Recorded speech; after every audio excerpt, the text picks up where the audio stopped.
The final cedar plank dropped into place, sealing the cold darkness below. Then came the hammer blows. Hard, steady, heavy, each strike an oath. It was the sound of Phineas Crowell, a homesteader in Wyoming's Powder River Basin, driving the final iron nails into his cabin floor, under the scorching heat of the summer of 1888. Outside, heat shimmered over the dry grasslands. Far north, storm clouds sat low and bruised against the horizon. But beneath the floorboards, another world was taking shape. Nearly 10 feet of packed earth and darkness, a treasure not of gold, but of survival. Potatoes, dried corn, smoked elk, salt pork, and hundreds of pounds of flour stacked high. 800 pounds, every sack weighed by Phineas's own hand. His 5-year-old son, Isaac Crowell, watched with wide, clear eyes. "Pa, why are we hiding food under the house?" Phineas rested his rough hand on the plank, feeling its solid certainty. "Because snow doesn't care how hungry a man's children are." The men working outside heard him and broke into laughter, the sound sharp and mocking in the dry air. "Crowell's burying groceries like they're gold. Man thinks winter's coming to kill the whole territory." Phineas said nothing. He simply reached for another nail, and the hammering began again, drowning out their scorn. "Do you hear that? That's more than just a hammer. It's the echo of forgotten wisdom."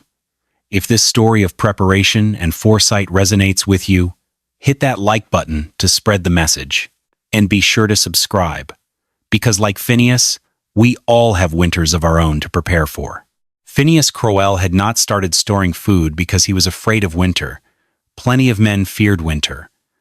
Most of them still failed to prepare for it. He started because he remembered what hunger looked like after the talking stopped. He had grown up in the foothills of Tennessee, then spent part of his youth riding west with freight caravans and wagon camps moving through Nebraska Territory. One winter, when he was barely 17, the supply line failed before Christmas. At first, people stayed confident. They said the roads would open soon, said the snow would break in a week or two. It did not. By February, men were slaughtering horses behind canvas wagons. Children sat beside empty kettles, licking grease from butcher paper. Because it tasted like food, that winter stayed with him. So did old Amos Pike, a gray-bearded trapper who survived it. "Winter doesn't kill men in January," Amos once said beside a weak fire. "It kills them in October, when they decide not to prepare." Eleanor Crowell rested a hand against her pregnant stomach while Phineas checked another flour barrel. 800 pounds is enough for 3 families. Phineas tied the sack shut. "Then maybe we'll need enough for 3 families. Clarence Whitmore, the wealthiest cattle baron in the Powder River Basin, held a dinner gathering in late August for ranchers, bankers, freight agents, and anyone important enough to believe the frontier was finally becoming civilized. The table groaned under roasted beef and imported whiskey. Men talked about railroad expansion, new telegraph lines, eastern contracts, bigger herds, faster money. Clarence Whitmore sat at the head of it all, like a man who believed Wyoming Territory had already been conquered. Then someone mentioned Phineas Crowell burying food beneath his cabin floor. The room laughed. Beatrice Whitmore, the cattle baron's sharp-tongued wife raised on Eastern comfort, smiled into her wineglass. A man preparing for the apocalypse with potatoes. Even Clarence laughed at that. "You don't survive the frontier by hiding underground," he said. "You survive it by scaling up." The men nodded. Numbers impressed them. 50,000 cattle sounded stronger than buried flour barrels ever could. But later that night, after the guests rode home, Clarence stood beside the porch rail, watching distant storm clouds gather beyond the prairie. He called for his ranch foreman. "Add a little extra feed this winter," he said quietly, "and buy more flour than usual." The foreman nodded. Clarence looked north one more time, then turned away as if the sky did not matter enough to keep watching. The underground chamber did not work properly the first time Phineas Crowell built it. That was the part nobody in town cared to notice. They saw the finished idea in their minds and laughed at it before the work was even done. But the reality smelled less like genius and more like wet clay, sweat, cedar sap, and charcoal dust clinging to a man's hands long after dark. The first problem came in September. Condensation formed along the lower walls. A few sacks of potatoes began sweating inside the chamber. The cedar hatch warped slightly and stopped sealing tight against the frame. Worse than that, the airflow shaft wasn't pulling enough dry air through the underground space. Moisture gathered in the corners where cold earth pressed against timber braces. Phineas tore half the wall apart and started over. He dug a narrow drainage trench by lantern light, recut the vent angle, repacked charcoal insulation around the cedar supports. Men passing the cabin slowed their horses just long enough to laugh. Man's building a grave for onions. Phineas never looked up from the shovel. By evening, Isaac carried tiny buckets of charcoal down into the chamber beside his father until the boy finally fell asleep against a flour barrel, black dust smeared across his cheeks, while hammer blows still echoed beneath the cabin floor.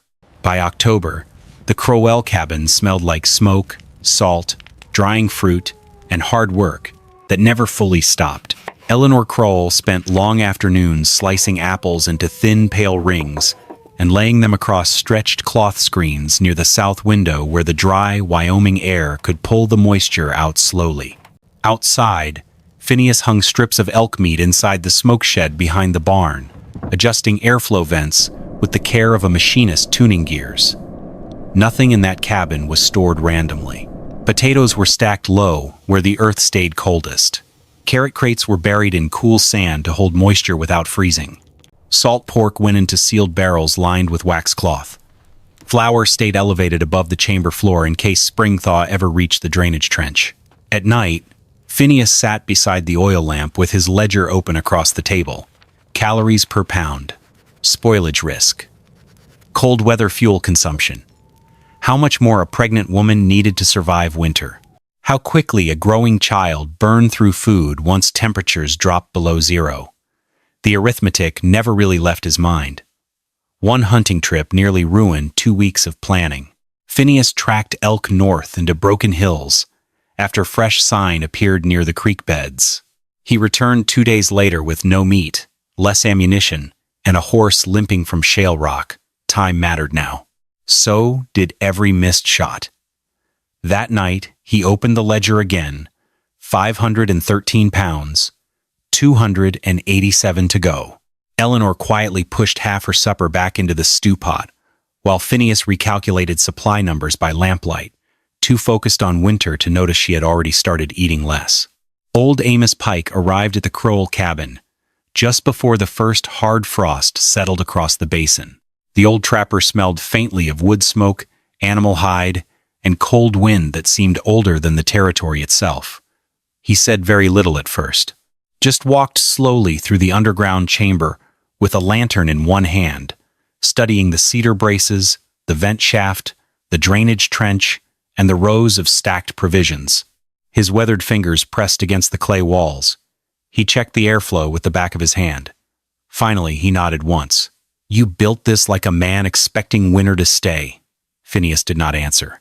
Men like Amos Pike did not waste words unless they meant them. The old trapper spoke while looking at the shelves of food. "I saw snowberry Dakota camps clear into May once. Saw men boil harness leather because they ran out of beans before February. Folks kept saying spring was close." He paused. "Close killed more people than cold did." Then his eyes drifted toward Eleanor standing near Isaac's small crib, one hand resting against the child growing inside her. Children make men honest about winter. Before leaving, Amos stopped beside the hatch door.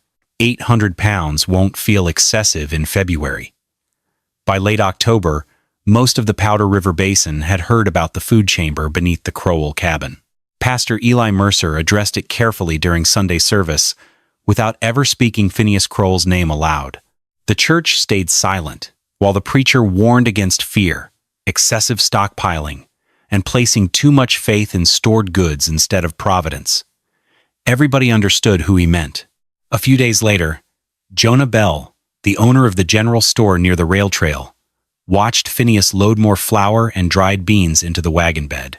Belle frowned at the growing pile. Other folks need food too. Phineas simply placed extra money on the counter. No argument, no defense. That silence irritated people more than excuses would have. Rumors spread faster after that. Crowell preparing for doomsday. Crowell burying half the county underground. Crowell acting like winter was coming for blood. One afternoon, Isaac overheard older boys laughing beside the hitching rail outside the store. Mole Crowell? One of them called his father.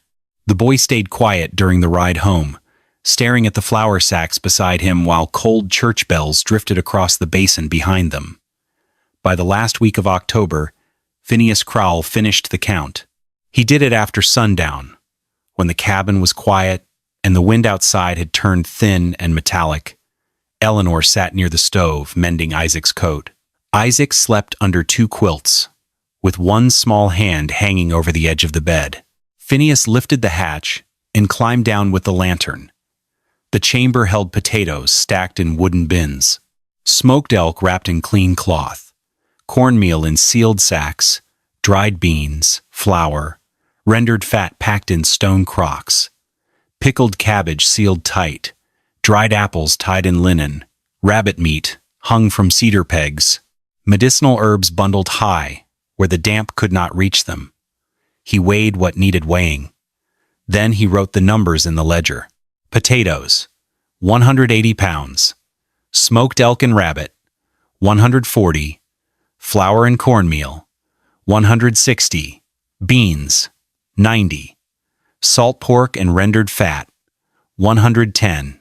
Pickled cabbage, dried apples, and herbs. The rest, he added at once, then again, then a third time, 812 pounds. Eleanor looked up from the coat when he came back above the floor. Do you finally feel ready? Phineas stood by the window and looked north. The sky was dark, but the horizon had gone pale in that strange way it sometimes does before snow. No, he said, I just feel less unready. That night, after Eleanor and Isaac were asleep, Phineas stayed awake beside the cold glass window. The first snow came without wind. No shouting, no warning. Just white flakes falling straight down in the dark, covering the wagon tracks, the woodpile, the church road, and the place where the men had stood laughing only weeks before. At first, the winter of 1888 did not seem dangerous enough to justify 800 pounds of buried food.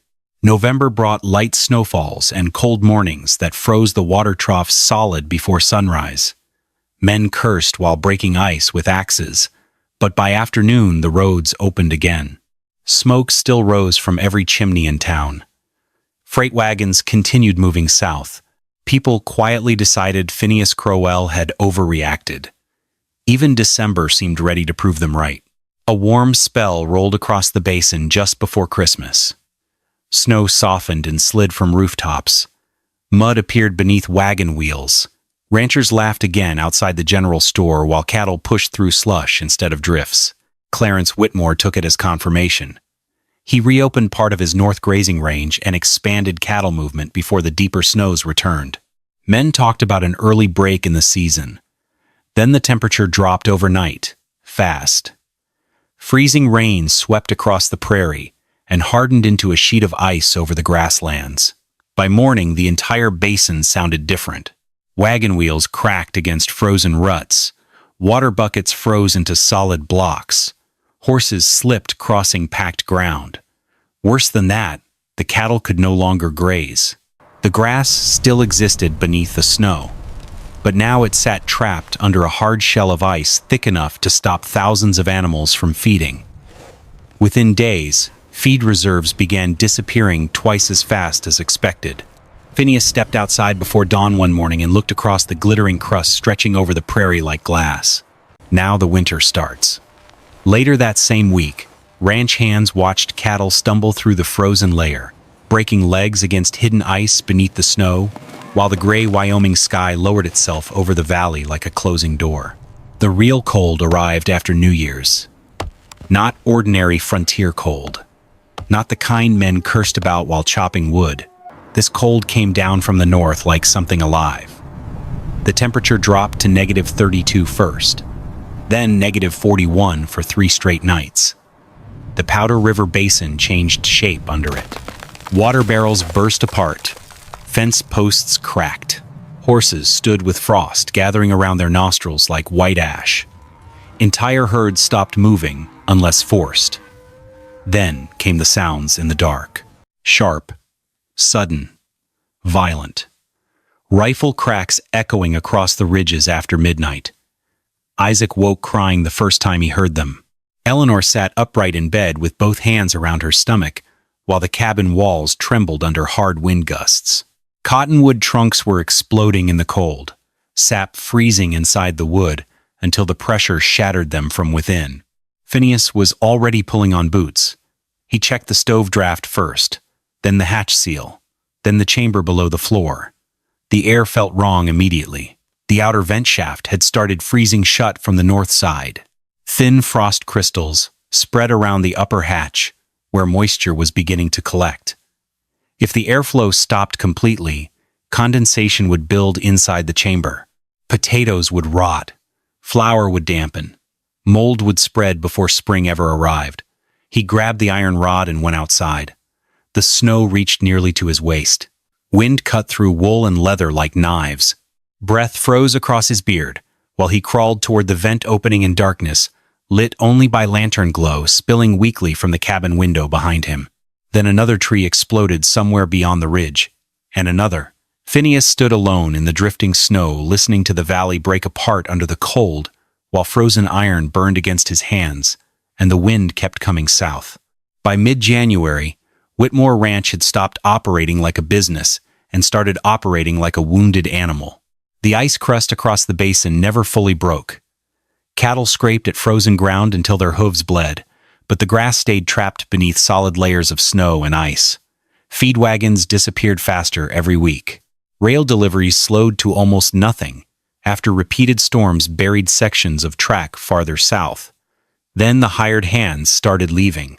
Some rode east toward towns with rail stations. Others simply vanished overnight, taking blankets and whatever food they could carry. Clarence Whitmore walked through the main feed barn with snow blowing through gaps in the walls while ranch foremen argued over shrinking supplies. The flour orders should have been doubled in November, Clarence snapped. The foreman looked exhausted. We already stretched credit to buy feed. Feed for cattle, Clarence said, not food for people. Too much money had been tied into beef contracts, too much confidence buried inside herd numbers and future prices. Clarence slammed a gloved fist against a frozen post. I told you to prepare. The foreman stared out across the white fields beyond the barn. Nobody prepares for 6 months of this. Outside, cattle stood frozen along the drift fences, where they had collapsed during the night and never risen again. One massive steer remained upright against the snowbank, stiff and white with frost like a statue carved from winter itself. For the first time since the storms began, Clarence Whitmore thought about the food chamber hidden beneath Phineas Crowell's cabin floor. January settled over the Crowell cabin like a long siege. Every day followed the same hard structure. Phineas fed the horse before sunrise, so the animal would burn less strength in the cold. He rotated potato crates inside the chamber to keep moisture balanced. Checked dried meat for frost crystals. Inspected flour sacks for dampness. Repaired wall chinking, where wind found its way through shrinking timber seams. At night, he updated the ledger beside the stove. 603 pounds remaining. The underground chamber was doing exactly what he designed it to do. The temperature stayed steady beneath the floor despite the brutal cold outside. The charcoal insulation held dryness in the walls. No major spoilage had appeared beyond a few soft potatoes removed early. Nothing had frozen solid. Nothing had rotted. The system worked. That was the good news. The bad news was simpler. Cold changed hunger. Isaac seemed hungry all the time now. The boy woke asking for food and went to sleep asking when breakfast would come again. Eleanor needed larger portions too, as the pregnancy advanced deeper into winter. Calories disappeared faster in hard weather. Phineas adjusted the numbers without mentioning it aloud. Smaller spoonfuls for himself. Less pork in his bowl. More broth than beans. Eleanor noticed within days. She said nothing while steam drifted from thin soup between them. One night, Isaac looked at his father's untouched bread crust beside the lantern and asked quietly, "How come you never take seconds anymore?" The first knock came late one evening near the end of January. Careful, hesitant. Not the knock of neighbors coming to visit. The knock of somebody hoping the door would open before pride failed completely. Phineas already knew who it would be before he reached the latch. The Henderson family stood outside beside a wagon half buried in drift snow. Their two youngest children were wrapped in old feed sacks beneath blankets, stiff with frost. Ice clung to their eyelashes. The father could barely meet Phineas's eyes. "We're short on food," he said quietly, "just until the roads open again." Phineas understood the truth immediately. The roads were not opening soon. The valley's arithmetic had collapsed. He brought them inside without questions. Eleanor packed potatoes into cloth sacks, while Phineas measured dried beans, smoked rabbit meat, and rendered fat onto the scale beside the hatch. Nobody mentioned repayment. The youngest Henderson child never spoke at all. He only stared silently at the hanging strips of smoked meat near the stove, with the fixed attention of someone too hungry to hide it anymore. After the wagon disappeared back into the storm, Phineas reopened the ledger by lamplight, 547 pounds remaining. For the first time since winter began, he understood something the chamber beneath the floor had never been built to do. It was designed for 4 people, not an entire valley. Word spread across the Powder River Basin faster than freight wagons ever could. The Crowell cabin still had food. After the Henderson family came the Petersons, then Widow Keene with 2 boys and a sack of frozen turnips that had already started rotting. 2 ranch hands arrived after losing work at Whitmore Ranch. A young couple appeared carrying infant twins wrapped together beneath one blanket because they no longer had enough cloth to separate them. By February, Phineas Crowell had stopped thinking like a homesteader and started thinking like a quartermaster trapped inside a siege. Calories by family size. Extra fat for children. Smaller bean portions during mild days. Larger meal allowances before blizzards. Everything became arithmetic. He weighed food carefully beside the hatch, while snow hammered against the cabin walls outside. 472 pounds remaining, then 431, then 389. The numbers no longer dropped slowly. At night, after Eleanor and Isaac slept, Phineas recalculated survival odds beside the dying lantern flame.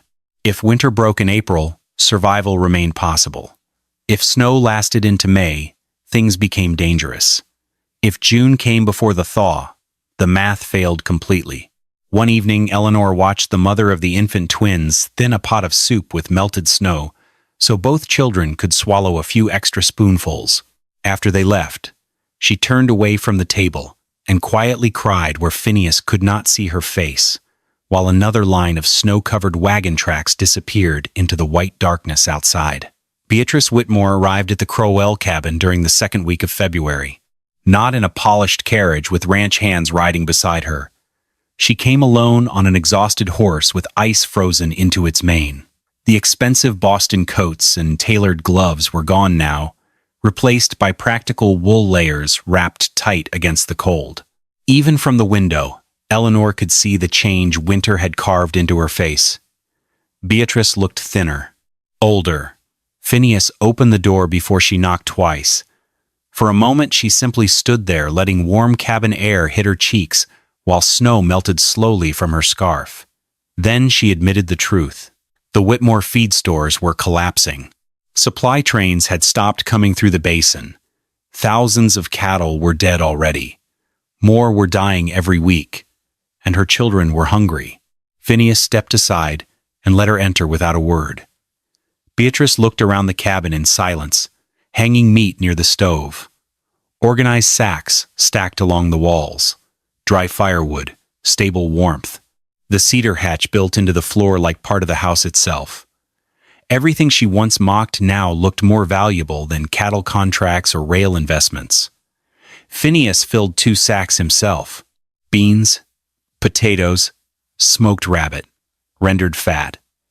Beatrice watched him work with lowered eyes. "I laughed at you," she whispered. Phineas tied the last sack closed. "Your children didn't." After that, Beatrice stood staring at the underground hatch for several long seconds, almost like a woman standing before an altar built for a god she had spent too many years refusing to believe in. By late February, the numbers finally became impossible to ignore. 311 pounds remaining. Phineas Crowell checked the arithmetic 3 separate times after midnight, while the wind pushed snow against the cabin walls hard enough to shake loose dust from the rafters. If he stopped giving food away, his own family could probably survive until May. Probably. If the current distributions continued, the math turned ugly before spring. Then Isaac developed a fever. Not severe at first, just flushed cheeks, shallow coughing, and restless sleep beneath heavy quilts. But winter had already taught everyone in the basin how quickly small problems became graves once hunger and cold worked together long enough. Eleanor looked weaker too. Her pregnancy had advanced into the hardest stretch of winter, and one evening, Phineas finally noticed what she had been hiding for weeks. She was cutting her own meals, almost in half. The realization hit him harder than the cold ever had. That night, after both Eleanor and Isaac were asleep, Phineas climbed down into the chamber alone, carrying only a lantern. The underground room felt still and heavy beneath the storm above. He touched the potato crates one by one, counted flour sacks by hand, ran his fingers across jars sealed before winter began, back when numbers still looked large enough to trust. Above him, wind groaned through the cabin floorboards. Then Isaac coughed upstairs. A small sound, but it carried through the wood like a nail driven into bone. For the first time all winter, Phineas considered sealing the hatch permanently. No more neighbors, no more food bundles, no more dividing survival into smaller pieces. Just his family. Just enough. He sat there in the lantern glow, staring at the remaining sacks while snow hammered the roof overhead. Then another thought came. What was the point of surviving winter if a man became the kind of creature who listened to hungry children outside his door and did nothing? Phineas closed the ledger. A few minutes later, he climbed back upstairs. The decision had already been made. March arrived, but the winter refused to recognize the calendar. Another blizzard rolled down across the Powder River Basin and buried the fences almost completely. Smoke from cabin chimneys flattened low against the white sky instead of rising. Wagon roads vanished again, beneath drifting snow deep enough to swallow old trail markers whole. The basin no longer looked inhabited. It looked buried. By then, Phineas Crowell had reduced himself to one real meal a day. At night, he drank thin bean broth beside the stove, while Eleanor pretended not to notice how slowly he ate. The chamber beneath the floor held only 207 pounds now. Children across the valley had begun wearing hunger openly on their faces, hollow cheeks, slow movement, eyes following food before people. Arithmetic no longer favored survival. Not for him. Not for anyone. But still the knocking continued. Phineas kept giving away dried apples, rendered fat, preserved vegetables, whatever could keep children alive through another storm cycle. Every bundle carried out into the snow made the ledger more dangerous by morning. One afternoon, a small girl from the Peterson family stared silently at the jar of dried apples in Phineas's hands, while Isaac watched from beside the stove. Those apples had been Isaac's favorite food all winter. Phineas handed the jar to the girl anyway. Outside, the wind buried another section of fence line, while winter kept pressing down on the valley like it intended to stay forever. Clarence Whitmore came to the Crowell cabin alone near the end of March. Not as the richest cattle baron in the Powder River Basin, as a tired father who had finally run out of explanations. Snow covered the shoulders of his coat when Phineas opened the door. His gloves looked stiff with cold and use, not polished like they once had at summer gatherings before winter stripped the territory down to what actually mattered. Clarence stepped inside slowly. The warm air, the organized shelves, the hanging meat, the careful, calm inside the cabin. All of it said the same thing more clearly than words ever could. Phineas Crowell had been right. Clarence stared at the food bundles near the hatch, but could not quite bring himself to look directly at them. "I saw the danger too late," he admitted quietly. "Trusted Scale too much. thought money could outrun weather. He gave a bitter laugh that sounded older than the man himself. You prepared like winter was real. Phineas finished tying a sack of potatoes before answering. Winter's always real. He handed the food over. Most years, it's just merciful. Clarence took the sack with both hands. Then he left carrying food through the snowstorm, while whatever remained of his pride stayed behind in the warmth of the Crowell cabin. April brought the first dangerous signs of hope. Snow began dripping from roof edges during the afternoon. Mud appeared beneath wagon ruts near the barn. Once or twice, sunlight pushed through the gray sky long enough to make people believe winter was finally weakening. Then another storm came, harder than the last one. Wind erased the roads again overnight and buried fresh mud beneath new layers of snow like spring itself had been smothered before it could breathe.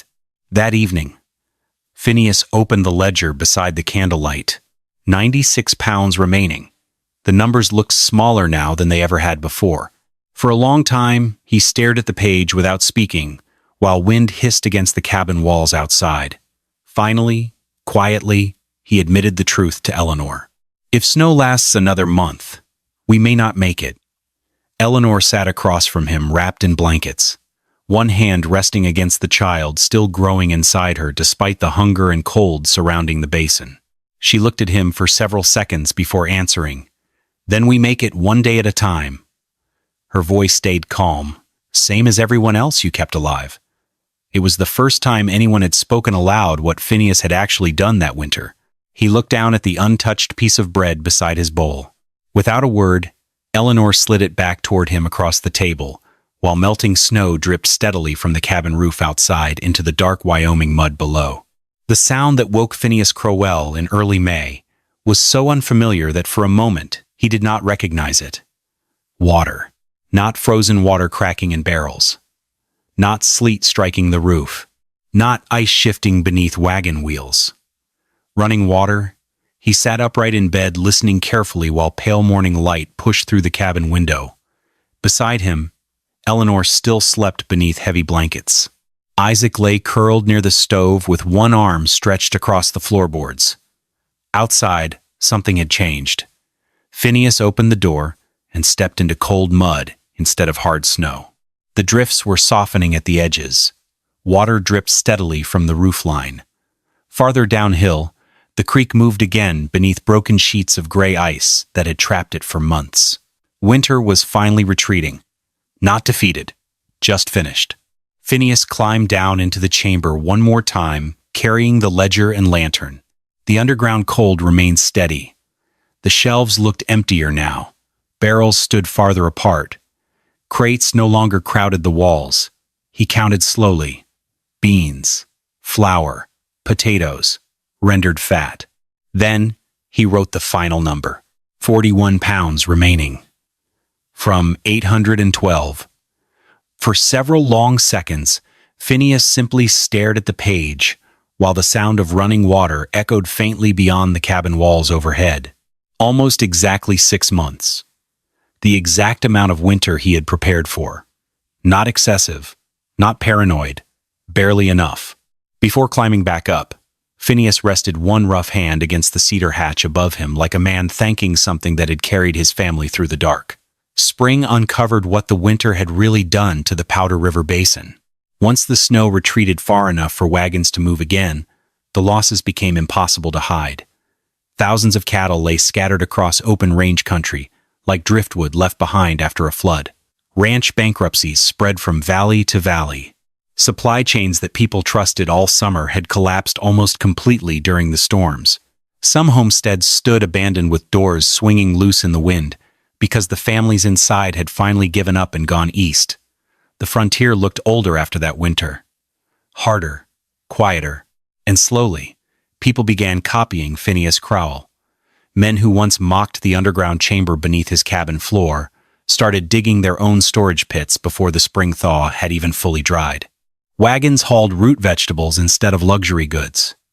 Smoke sheds rose behind cabins across the basin.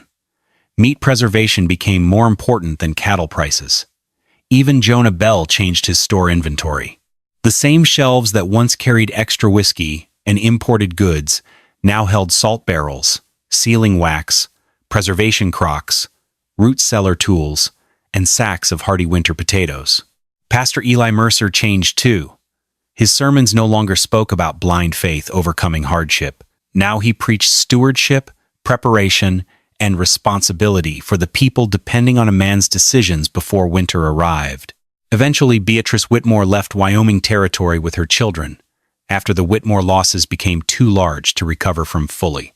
But years later, she still told them the same thing whenever hard seasons came. The smartest man in this valley hid food under the floor. And all across the basin, men who once laughed outside the Crowell cabin could now be found kneeling in spring mud with measuring ropes in hand, calculating cellar depth before the next winter had a chance to speak again. Late spring settled slowly across the Powder River Basin. Snow still clung to the distant hills, but the lower ground had softened enough for planting. Mud stuck heavy to boots. The creek ran loud again. Wind carried the smell of wet earth instead of ice. Phineas Crowell stood behind the cabin, turning over rows of soil, with a shovel worn smooth from years of work. The motion looked familiar.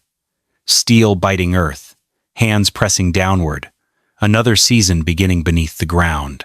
Isaac followed behind him, dropping cut seed potatoes into the open rows, one piece at a time, with serious concentration, as if the task mattered too much for a child to do carelessly. Because now it did. Eleanor sat on the porch watching them with one hand resting against the child soon to arrive before summer. The basin around them had changed after that winter. People prepared differently now, spoke differently, counted differently, but Phineas himself had changed less than anyone expected. He did not celebrate surviving, did not speak proudly about being right. He simply kept preparing. Because winter had never really been the enemy. The real danger was believing nature would always be merciful simply because it had been merciful before. Isaac looked up from the potato rows. "Are we hiding food again this year?" Phineas drove the shovel into the earth once more. No. He pulled another strip of dark soil open beneath the Wyoming sun. "We're making sure winter has to work harder next time." And somewhere far beyond the green edge of spring, the mountains still held snow waiting for another season to decide what kind of men would survive it. How many people do you think would have survived that winter if they had buried food under the floor before the snow came?